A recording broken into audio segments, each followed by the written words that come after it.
श्री सच्चिदानंद सद्गुरु साईनाथ महाराज की जय। श्री साईनाथ स्तवन मंजरी का श्लोक 63 और 64 का अर्थ अभी हम देखेंगे। पहले हम श्लोक की तरफ ध्यान देंगे।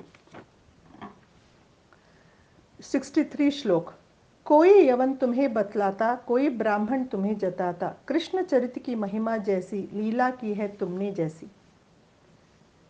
साईं बाबा का जीवन बड़ा ही रहस्यमयी है, इस प्रकार दासकनु कहते हैं। क्योंकि कुछ लोग बाबा को यवन मानते हैं तो कुछ लोग उन्हें ब्राह्मण मानते हैं, लेकिन सच में किसी को भी बाबा की जिंदगी की असलियत मालूम नहीं है। द्वापर युग में कृष्ण भगवान का जन्म भी अति रहस्यमयी था। वे कारागृह में पैदा हुए और वे किस प्रकार उनके पिता वसुदेव के साथ यशोदा मैया के यहाँ नंद गोपाल के यहाँ कैसे आ पहुँचे, ये भी एक रहस्य है। उसके बाद वो आखिर तक यशोदा मैया के पास ही रहे, ये भी एक रहस्यपूर्ण विषय है। कृष्ण परमात्मा ने किस कारण अवतारण धारण किया, ये बात यशोदा तक को मालूम नहीं था। जिस प्रकार कृष्ण भगवान की महिमा और लीलाएं प्रसिद्ध हैं, उसी प्रकार साईं आपकी भी लीलाएं बहुत ही अनमोल हैं और प्रसिद्ध हैं, हमारी सोच के बाहर हैं। और तुम्हारी महिमा तथा तुम्हारा गुणगान भक्त दूर दूर तक करते हैं। तुम्हारी लीलाएं अनोखी हैं साईं, और हम धन्य हुए हैं आपका सानिध्य पाकर। इस प्रकार दासकनु कहते हैं। अभी श्लोक नंबर 64 पढ़ेंगे।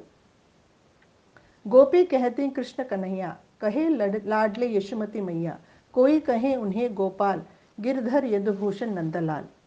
द्वापर युग में कृष्ण परमात्मा को हर किसी ने अलग अलग रूप में देखा और अलग अलग नाम से पुकारा। जैसे कि गोप गोपियों ने उन्हें कृष्ण कन्हैया के नाम से पुकारा, यशोदा मैया ने उन्हें लाडला करके पुकारा। कोई उन्हें गोपाल के नाम से पुकारता था, क्योंकि वो गाँव की रक्षा करते थे, इसलिए उन्हें गोपाल नाम दिया गया था।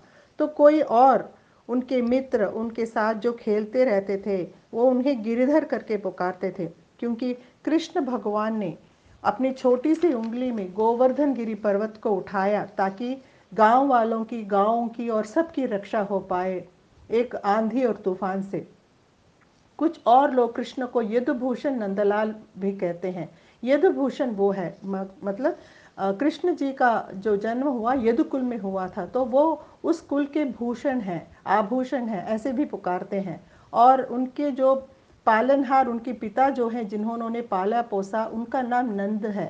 तो कृष्ण को नंदलाल भी कहा जाता है, मतलब नंद का जो पुत्र या नंद का जो लाल है। तो इस प्रकार कई नामों से कृष्ण माने जाते थे, पुकारे जाते थे, और उन्हें बहुत लोग कई अलग अलग नामों से प्यार भी करते थे। इसी प्रकार साईं एक ही होते हुए भी उनके कई रूप होते हैं, और हम सब अपनी अपनी आँखों की अपने अपने मन को जो पसंद है उस रूप में हम साईं को देखने का प्रयत्न करते हैं। इस प्रकार दासकनु कृष्ण भगवान और साईं की तुलना करते हैं। ओम साई राम, जय साई राम।